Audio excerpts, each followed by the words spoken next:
이임생 기술총괄 이사와 홍명보 감독 후보자와의 대면 면접 과정은 다른 외국인 감독 후보자와는 달랐습니다. 질문지 없이, 참관인 없이 단독으로 장시간 기다리다 늦은 밤 자택 근처에서 면접 진행 중 감독직을 요청하는 등 상식적인 면접 과정으로 보기 어렵고 실제 면접이라는 행위 자체가 이루어졌는지도 알 수 없는 상황입니다. 축구협회는 대부분의 감사 결과를 인정하지 못한다는 취지의 답변서를 보내오면서도 타당한 근거나 객관적인 증거는 제시하지 못하고 있습니다. 그러면 홍명보 감독의 선임 절차는 법적으로 무효가 되는 겁니까? 절차적 하자가 발견되었지만 절차적 하자가 있다고 해서 홍명보 감독과의 계약이 당연 무효라고 판단하기는 어렵다고 생각합니다. 축구협회의 독립성이 존중받아야 되기 때문에 스스로 그 절차적 흠을 바로잡으라는 의미입니다. 저희들이 특정한 방법을 제시하기는 어렵습니다. 자율적인 절차를 거치지 않는다면 수사유예 계획도 있습니까? 아직 그런 계획은 없습니다. 홍명보를 뽑기 위해서 모든 사람들이 불법을 조장했다고 보시는 거예요? 홍명보 감독을 뽑기 위해서 불법을 조장했다라는 증거는 감사에서 확인되지 않았습니다.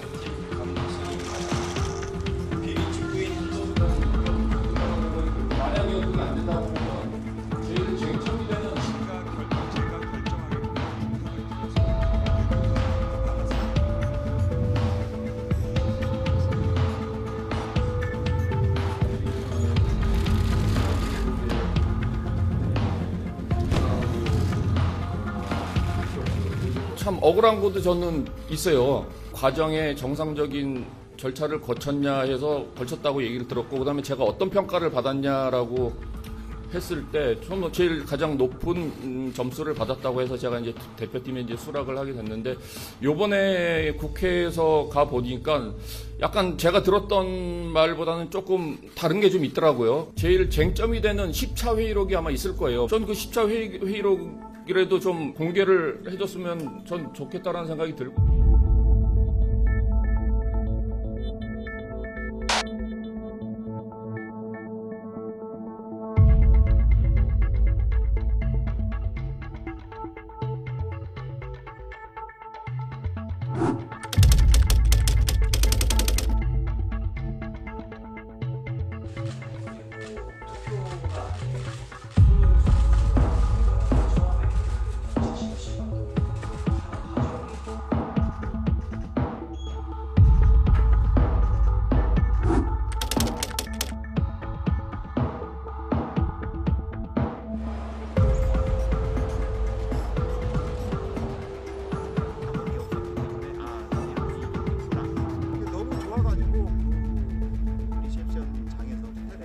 내가 이제 그런 리액션이 그렇게 나오니까 선수들도 이게 이제 뭐 뒤집어졌구나 하는 그런 걸.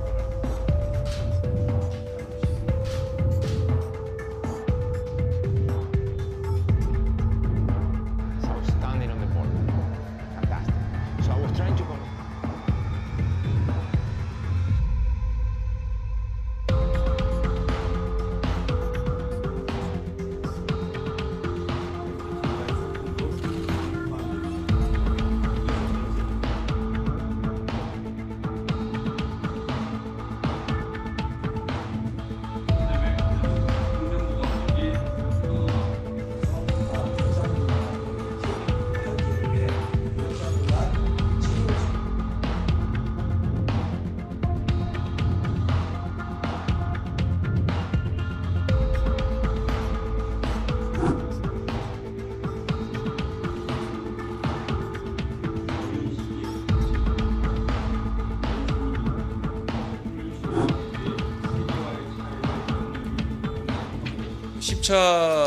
그 정강의 끝에 정혜성 위원장이 추천한 부분에 따라서 협회에서 협상을 진행해서 감독을 선임했으면 이런 논란이 발생하지 않았을 겁니다. 그런데 그 추천을 했음에도 불구하고 다른 후보자를 대면 면접을 더 추가로 하라고 그 회장이 요구를 했고, 그래서 정혜성 위원장이 본인의 역할에 한계를 느껴 사임을 했다고 했습니다. 만약에 여기서 추천 절차가 완결이 됐다고 한다면 협회는 협상을 진행해야 되죠. 근데 협상을 진행한 게 아니라 다시 추천 절차를 다시 이임생 이사를 통해서 진행을 했습니다. 그런데 이임생 이사는 전략강화위원회 구성원도 아니기 때문에 그렇게 할 만한 권한이 없습니다. 그래서 이것은 상당히 중요한 절차적 문제 하자라고 저희들은 판단하고 있습니다.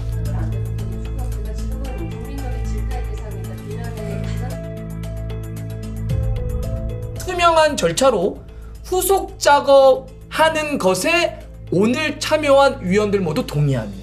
이거를 협회는 내가 다 결정하는 걸 동의했다라고 얘기하는 거예요.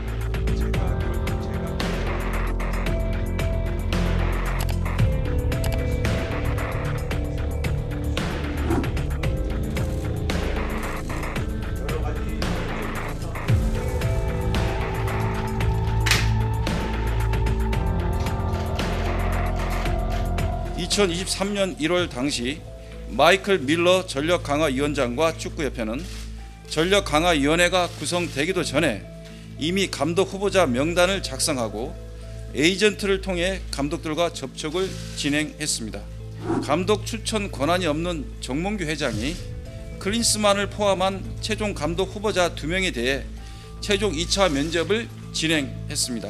당시 전력강화위원들은 처음부터 배제되어 후보자 면접 과정에는 참여하지 못하였습니다.